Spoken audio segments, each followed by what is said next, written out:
السلام عليكم ورحمة الله.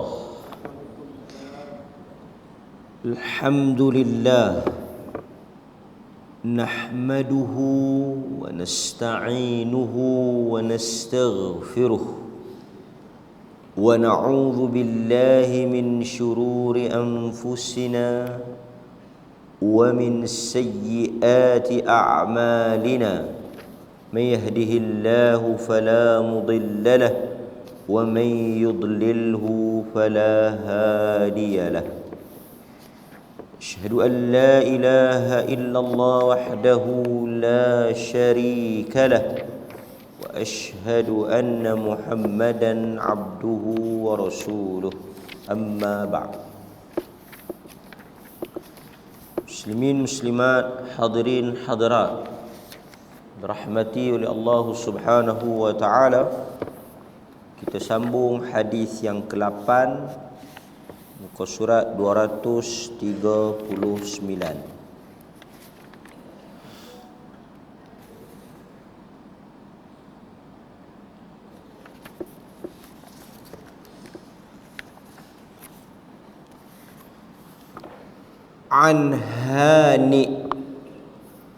عن هانئ مولى عثمان رضي الله عنه قال,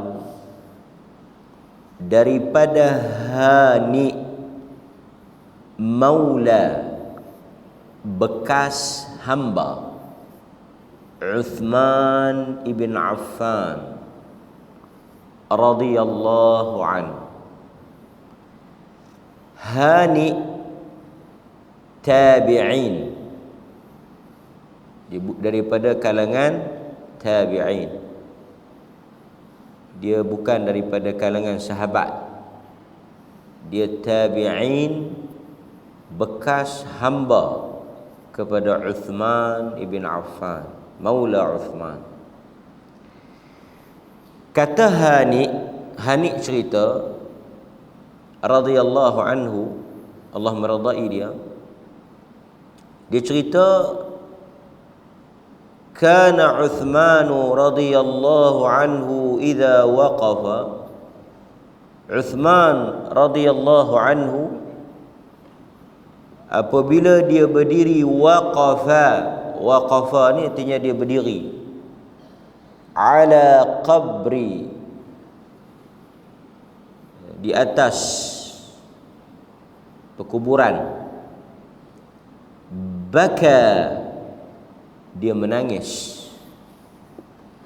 Kata Hani, bila Uthman, Sayyidina Uthman ibn Affan radhiyallahu an, dia berdiri di kubur, dia melihat kubur, baka, dia menangis. Hatta yabulla lihyatahu,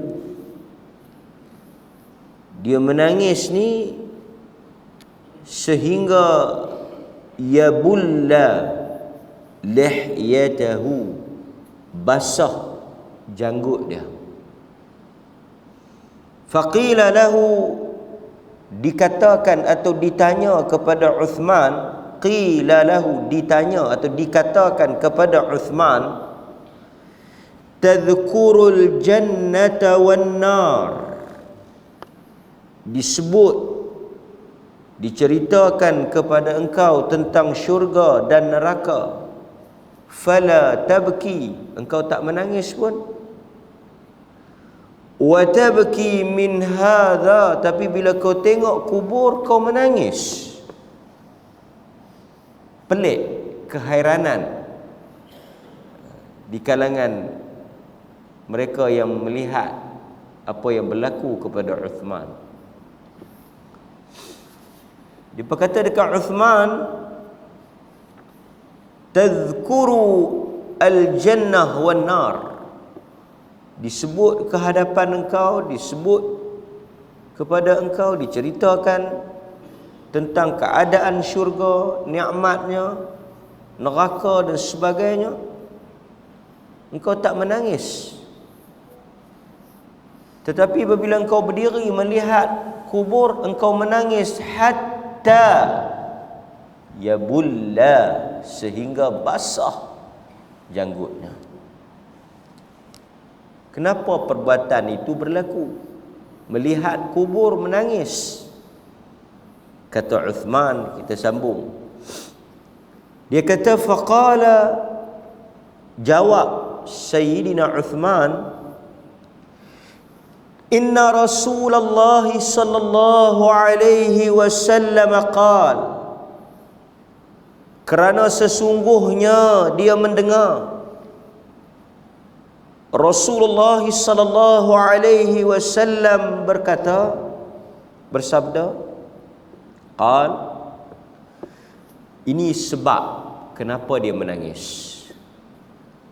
Al-qabru awwalu manazilil akhirah,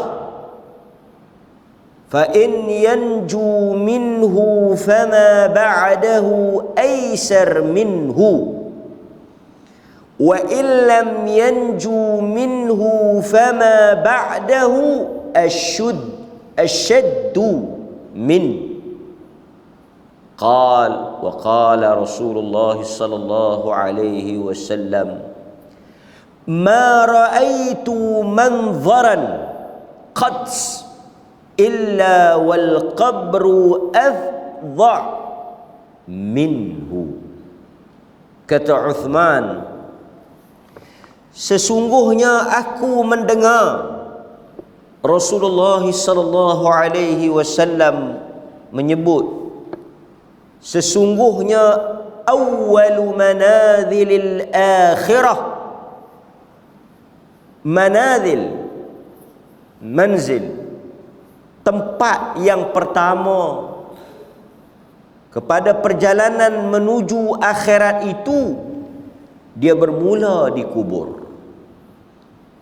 Jika seseorang itu selamat, yanju, selamat. Jika seseorang itu selamat, berjaya dengan ujian kubur, maka proses ataupun perjalanannya selepas daripada kubur itu aisar, menjadi lebih mudah dan senang. Akan tetapi kata Nabi sallallahu alaihi wasallam, wa illam yanju minhu, sekiranya dia gagal, dia tidak selamat daripada fitnah dan ujian kubur, maka perjalanannya selepas daripada itu asyaddu, aisar mudah, asyaddu payah, dia jadi lagi teruk. Maksudnya Uthman nak kata yang menentukan apa yang kita akan lalui dan kita akan tempuh di padang mahsyar nanti, dia bermula dengan keadaan kita di kubur. Awwalu manazil, perjalanan yang pertama itu ialah di kubur. Kemudian kata Nabi lagi, qal, kata Uthman, wa qal, Nabi bersabda, ma ra'aitu,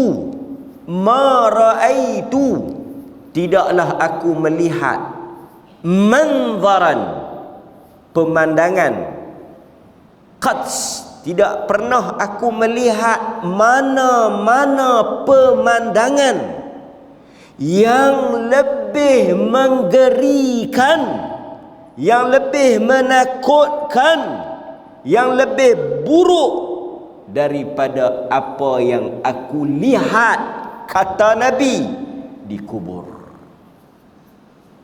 Sebab itu apabila setiap kali Uthman melihat, melintasi kawasan kubur, dia rasa takut dan dia menangis mengenangkan nasib dia. Hadirin mukminin, Uthman radhiyallahu an telah dijamin oleh Nabi sebagai salah seorang daripada ahli syurga. Uthman telah disebut nama dia oleh Nabi sebagai ahli syurga dalam beberapa tempat. Pernah dalam satu peristiwa datang Abu Bakar As-Siddiq. Nabi kata, siapa tu? Abu Bakar. Beritahu dia, Allah bagi syurga untuk dia. Mari Umar. Siapa tu? Umar. Bagi tahu dia, Allah sediakan untuk dia syurga. Mari Uthman. Siapa tu? Uthman. Bagi tahu dia, Allah telah jamin syurga untuk dia di atas ujian yang akan dia kena. Bahkan sebelum daripada dia dibunuh, Uthman ni dibunuh, dia syahid. Pemberontak masuk rumah dia dan bunuh dia. Dia kata sebelum hari dia bunuh tu, dia berpuasa dan dia sedang membaca Al-Quran yang kita kenali dengan mushaf Uthman. Artinya Uthman yang susun, yang kumpulkan. Yang kita baca sekarang ni mushaf.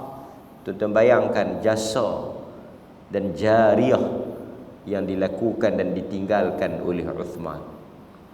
Orang bunuh dia dan akhirnya tuan-tuan baca apa yang berlaku. Dia kata dia bermimpi pada malam tersebut Nabi SAW bersama dengan Abu Bakar menanti dan menunggu dia untuk berbuka puasa bersama. Banyak hadis-hadis yang menunjukkan Nabi kata kalau diletakkan Uthman di sebelah timbangan dan diletakkan seluruh umat aku di timbangan yang satu lagi, lebih berat apa yang dilakukan oleh Uthman. Apabila sampai di Madinah, tuan-tuan tahu telaga Uthman yang asalnya milik seorang Yahudi, kemudian Nabi menawarkan sesiapa yang boleh mengambil telaga tersebut. Uthman telah membeli telaga itu dan menyerahkan di atas nama wakaf kepada umat Islam. Sehingga hari ini orang yang seperti ini, yang namanya disebut ahli syurga, yang telah dijamin kedudukannya, yang terkorban dibunuh dan dianiaya, yang hartanya habis dibelanjakan untuk orang Islam, setiap kali dia melihat kubur, dia bimbang tentang kesudahan hidup dia. Nak dibandingkan dengan kita, saya dan tuan-tuan, apalah sangat yang kita buat, yang kita rasa ada satu jaminan untuk kita, satu kepastian untuk kita, yang mana kita akan selamat. Sedangkan orang seperti Uthman menangis. Dan Uthman memang satu orang manusia yang hati dia lembut. Disebut dalam riwayat yang selalu saya kongsi dengan tuan-tuan, dia pernah pengsan beberapa kali ketika dia membaca surah At-Takatsur. Dalam riwayat kata 3 kali, Alhaakumut Takatsur. Apa yang berlaku? Dia pengsan. Surah yang mencela, surah yang mengutuk, surah yang menyebut tentang buruknya harta benda ni. Dan dia rasa dia orang yang ada harta, dia rasa dia orang yang ada kekayaan, dia rasa ayat itu berbicara dengan dia. Ayat itu seolah-olah menyebut tentang apa yang dia ada. 3 kali dia pengsan, orang ambil sapu muka dia, dia cuba nak baca lagi, tak boleh, dia takut, dia pengsan. Uthman ibn Affan kata Nabi, kalaulah aku ada anak perempuan yang ketiga, dia dah kahwin dengan anak Nabi 2. Nabi kata kalau ada anak yang ketiga, aku akan kahwinkan dengan Uthman. Dalam satu hadis yang masyhur yang tuan-tuan selalu dengar, Nabi SAW satu hari duduk di rumah Aisyah radhiyallahu anha kan. Peristiwa tu berlaku yang Nabi tutup paha dia tu. Masuk Abu Bakar dalam keadaan paha Nabi terbuka, terselak. Nabi tak tutup. Masuk Umar, Nabi tak tutup. Apabila diberitahu Uthman nak masuk, Nabi tutup paha dia. Di atas hadis itu para ulama hadis yang diriwayatkan oleh Al-Bukhari, di atas hadis itulah para ulama berbeza pendapat tentang hukum paha sebagai aurat. Al-Imam Al-Bukhari menyebut bahawa aurat ini ada yang berat dan ada yang ringan. Yang berat itu ialah kemaluan. Adapun paha dia adalah aurat yang ringan. Artinya kalau dibuka dia tidak seberat anggota ataupun aurat kemaluan tadi. Sebahagian mazhab tidak memasukkan paha sebagai aurat. Sebab itu kalau tuan-tuan tengok Al-Imam Syafi'i, mazhab Al-Imam Syafi'i dia memasukkan paha itu sebagai aurat lah. Sebab itu kalau sesiapa yang bermazhab dengan mazhab Al-Imam Syafi'i, apabila dia melihat orang yang pakai seluar pendek, dia telah melihat aurat orang lain, dia berdosa. Jadi siapa yang berpegang dengan mazhab Al-Imam Syafi'i dalam isu aurat ni, dia tak boleh tengok paha orang lelaki-lelaki lah. Kalau dia tengok, dia berdosa. Sebab paha tu aurat. Jadi semalam tuan-tuan tengok apa? Cuba habaq betul-betul. Semalam tengok apa? Tinju ke? Bukan tinju apa? UFC. Kan? Ada lawan pakai seluar pendek. Lawan bola pun pakai seluar pendek. Sedangkan paha tu aurat, melihat paha. Artinya bila tuan-tuan tengok, berdosa. Berdosa. Bukan makruh ke apa, berdosa. Tak apalah lepas kami tengok tu, astagfirullah, astagfirullah. Kan? Tak apa saya ada orang semangat sangat, dia duk kira kan. Artinya tak apa, dalam bab itu saya bermazhab lain. Kan? Ini benda yang kadang-kadang dalam masyarakat kita dia sendiri tak sedar dia mazhab apa. Pasal itu dia ada Hanafi, dia ada Maliki, dia ada Syafi'i, dia ada Hambali, dan dia ada mazhab diri ke diri. Kan? Mazhab diri sendiri. Kan? Hadirin mukminin, kita tengok syarah hadis ni. Fi hadzal hadis yaqulu at-tabi'i Hani maula Uthman ibn Affan radhiyallahu anhu. Kana Uthman ibn Affan idza waqafa ala qabri yabki hatta yabulla lihyatahu. Uthman bila dia duduk atas kubur, dia menangis. Ai min shiddatid dumu' wanhimariha, yakni oleh kerana dia menangis sungguh-sungguh, banyak meramu air mata dia, bercucuran air mata dia tu sampai basah. Artinya dia menangis tu sungguh.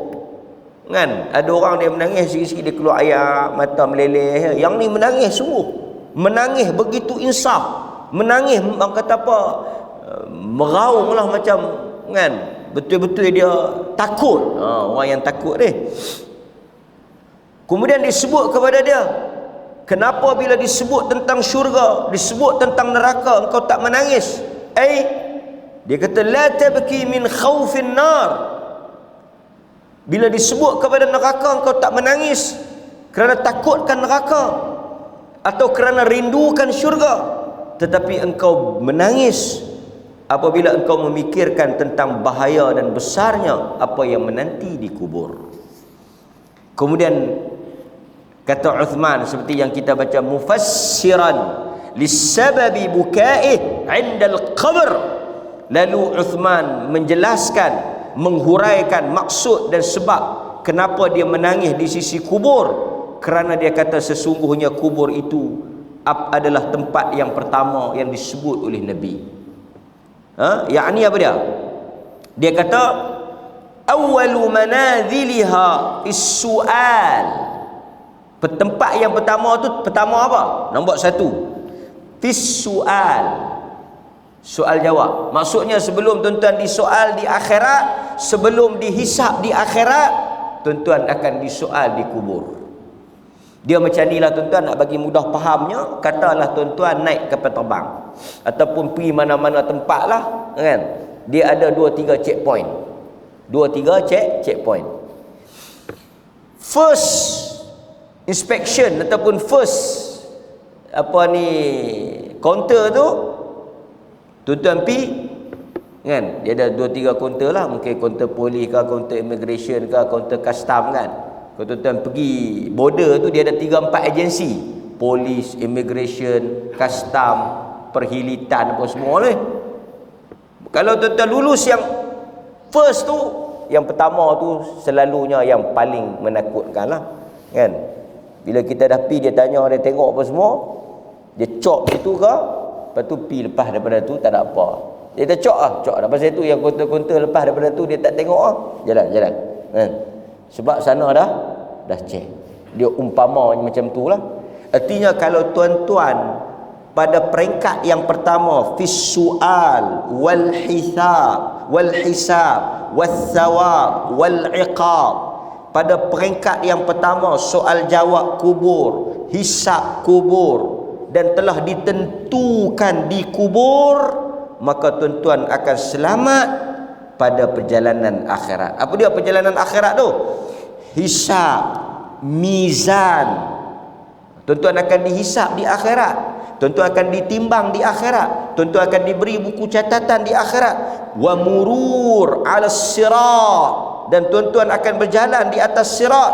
Kesemuanya itu kalau berdasarkan kepada hadis Uthman, tuan-tuan akan berjaya. Jadi tak payah risaulah.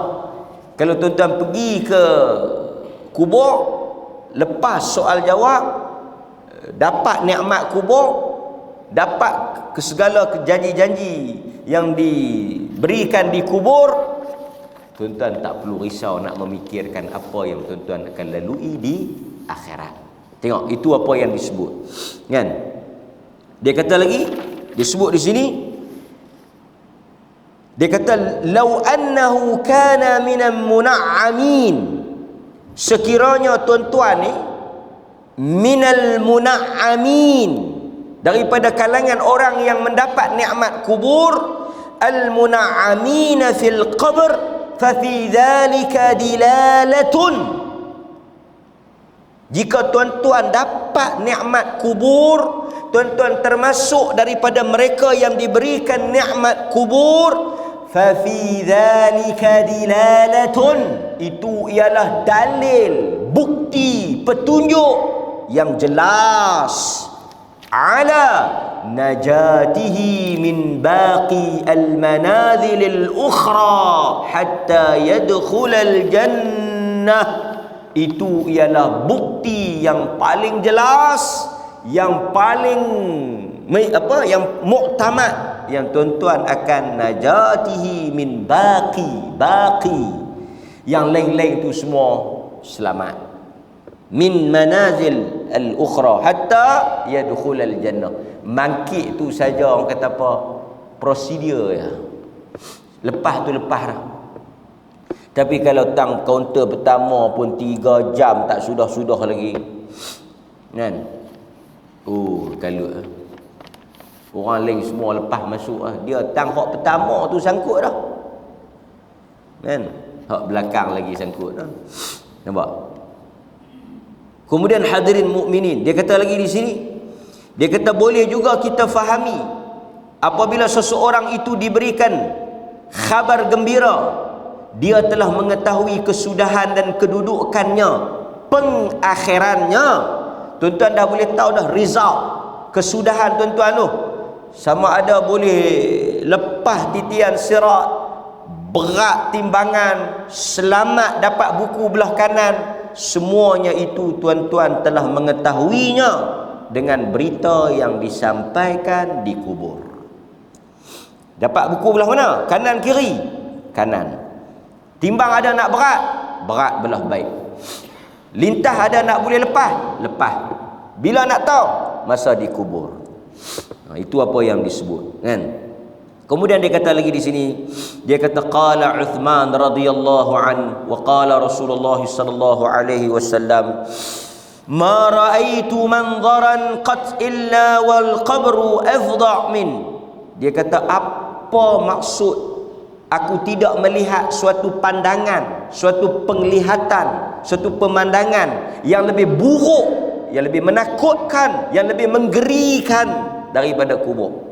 Tapi kita bila tengok kubur, bukan kita takut kubur, kita takut hantu kubur. Orang tengok kubur ni bukan takut. Cuba tuan-tuan bayangkan, siapa yang pergi ke kubur memang takut. Lubang manusia ni, dia ada satu fobia tau. Dia tak boleh duduk. Tuan-tuan cuba tuan-tuan kalau pergi satu tempat sempit dengan gelap, tuan-tuan akan jadi macam mana? Sesak nafas. Dia akan jadi satu perasaan kecemah, takut. Kan? Tuan-tuan pergi satu tempat, ada satu dokumentari based on true story, cerita benar. Satu orang yang terperangkap, dan tuan-tuan boleh tengok kan, terperangkap dalam gua. Kan, terperangkap dalam gua kan, dia masuk gua tu dia jadi sempit. Dia terperangkap dalam tu kan, dengan gelap, dengan oksigen tak cukup.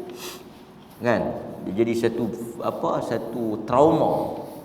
Tuan-tuan cuba bayang, tuan-tuan akan diletakkan berseorangan di dalam kubur yang gelap, yang sempit, yang tidak ada sesiapa yang menemani tuan-tuan, berseorangan dan bersendirian. Uish, kita tak boleh bayang macam mana kita nak lalui benda tu. Bila kita tengok orang letak kubur, kan, masuk jenazah dalam kubur, kemudian kubur yang tak begitu luas diletakkan, kemudian ditanam, dikebumikan, kemudian dibiarkan berseorangan. Ini yang akan dilalui oleh saya dan tuan-tuan.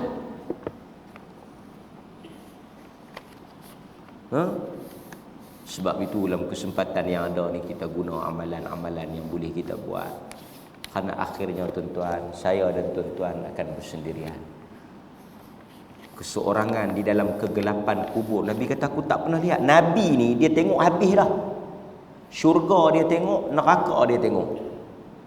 Yang sebut ni bukan Uthman, yang sebut ni Nabi. Nabi ni dia tengok habis dah. Tuhan dah tunjuk habis dah dekat dia. Pasal tu dia kata, kalau kamu lihat apa yang aku lihat, kamu akan menangis lebih banyak daripada ketawa. Nabi dah tengok syurga, Nabi dah tengok neraka. Tapi Nabi kata, nak dibandingkan syurga dengan neraka, Nabi sebut nak dibandingkan dengan syurga neraka yang lebih menakutkan, yang lebih buruk dan menggerikan. Apa yang aku tengok, tidak ada yang boleh menandingi kubur. Tu Nabi sebut. Bukan kita yang tengok. Kita tengok apalah sangat, kan? Hadirin mukminin, macam tuan-tuan kan, tengok satu tempat dalam tu mengerikan. Apa dia? Tuan-tuan tengok, tuan-tuan mungkin pernah operation ke, ataupun mana-mana tempat yang menakutkan lah, penjara ke apa ke, kan? Bila tuan-tuan lalu kawasan luar, tuan-tuan akan teringat apa yang tuan-tuan lalui, dan itu menimbulkan ketakutan. Tuan-tuan mungkin pernah operation ke, pernah accident ke apa ke orang ni, tuan-tuan lalu, tuan-tuan akan teringat, takut. Itu apa yang dialami dan dirasai oleh Uthman ibn Affan. Dia kata apa? Sambung. Kita tengok lagi apa yang disebut oleh para ulama dalam hal ini.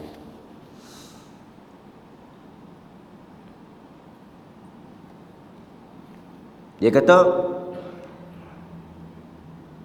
ay min al-qabr, yani min ajli al-khawfihi. Qila innama kana yabki Uthman, وإن كان من جملة المشهود لهم بالجنة. أما الاحتمال أنه لا يلزم من تبشير بالجنة عدم عذاب القبر، بل ولا عدم عذاب النار مطلقا، مع احتمال أن يكون التبشير مقيدا بقيد معلوم أو مبهم، ويمكن أن ينسى البشارة حينئذ لشدة الفظاعة، ويمكن أن يكون خوفا من ضغطة القبر كما يدل حديث Sa'ad radhiyallahu anhu. Dia kata boleh jadi banyak sebab Uthman menangis dan takut. Antaranya yang saya dah sebut tadi, salah satunya dia kata apa? Boleh jadi Uthman bila dia tengok kubur, dia takut apa? Kubur ni benda yang paling kita risau ialah himpitan kubur. Dia kata himpitan kubur, yang mana tidak ada sesiapa pun yang selamat kan daripada himpitan kubur. Nabi kata kalau ada satu orang boleh selamat, tentu dia akan selamat. Siapa dia? Sa'ad bin Mu'az. Nabi kata kalau ada orang yang boleh selamat daripada himpitan kubur, tidak ada orang lain yang lebih layak daripada Sa'ad bin Mu'az. Tapi itu pun tak selamat. Sebab itu kadang-kadang kita heran, orang yang bercakap tentang kubur, orang yang sebut tentang kubur, orang yang berada di kubur, tetapi tidak menginsafkan diri dia.